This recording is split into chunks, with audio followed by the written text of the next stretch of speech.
Good morning, guys. So, in few minutes, I'm going to the gym.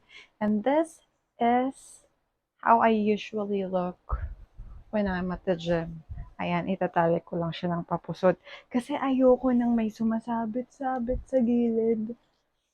Kapag nagubuhat ako, ganyan. Ganyan ako nagtatali. Kailangan secure siya. Para hindi malaglag. So, ayan. Then, after nyan, ibaban ko siyang ganito.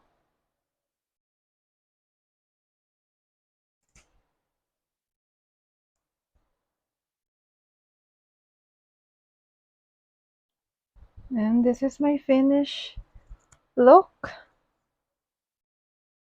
Ayan, tumikos pa.